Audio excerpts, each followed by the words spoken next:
Assalamualaikum warahmatullahi wabarakatuh. Balik lagi di Ngobrol Sejarah bersama saya Sarah dan partner saya Nayara. Hari ini kita bakal bahas sosok tokoh Filipina yang keren banget nih, yaitu Jose Rizal. Nah, Nayara, siapa sih sebenarnya Jose Rizal itu? Kenapa beliau bisa seterkenal itu? Jadi si Jose Rizal ini merupakan tokoh pahlawan asal Filipina. Tapi bedanya dari pahlawan yang lainnya, ia itu tidak membawa senjata tetapi membawa pena. Wih, pahlawan tapi nggak perang. Menarik nih. Nah, jadi si Jose Rizal ini lahir pada tanggal 19 Juni 1861 di Calamba, Laguna, Filipina.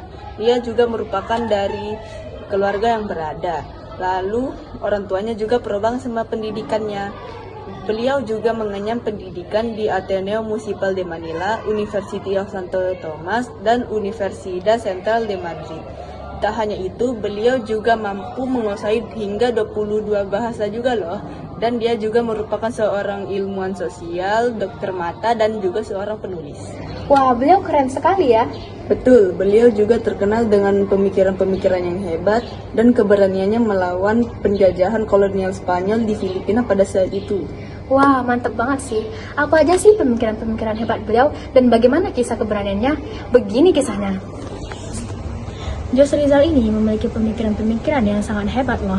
Di antaranya, beliau merupakan seorang yang sangat nasionalis dan patriotis sekali.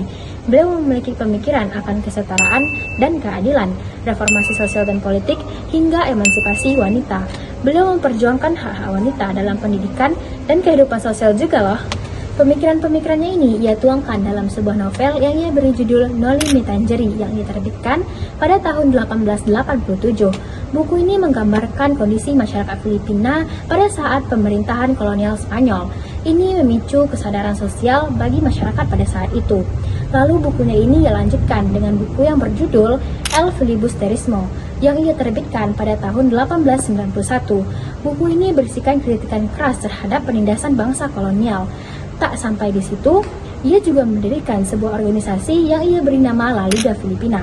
Organisasi ini ia dirikan pada tanggal 3 Juli 1892. Organisasi ini ia dirikan untuk meningkatkan kesadaran sosial masyarakat dan memperjuangkan reformasi pada saat itu. Dan juga ia bahkan sampai membuat artikel dan banyak sekali majalah hingga dia membuat puisi juga loh. Wah, hebat banget ya perjuangan beliau. Gak heran kenapa beliau bisa disebut sebagai pahlawan bersenjata pena. Betul sekali. Oh iya, beliau meninggal karena dieksekusi oleh pemerintahan kolonial ya? Betul. Beliau meninggal setelah dijatuhi hukuman mati pada tanggal 30 Desember 1896.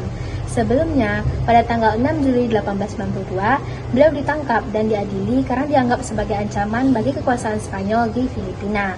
Lalu pada tahun yang sama, beliau dibuang ke daerah Dapitan, Mindanao dan dipenjara dengan pengawasan yang ketat selama 4 tahun. Lalu pada tahun 1896 dilakukan pengadilan ulang dan beliau dinyatakan bersalah dan jatuhi hukuman mati pada tanggal 30 Desember 1896 di lapangan Bagumbayan, Manila. Wah, tragis banget ya kematian beliau.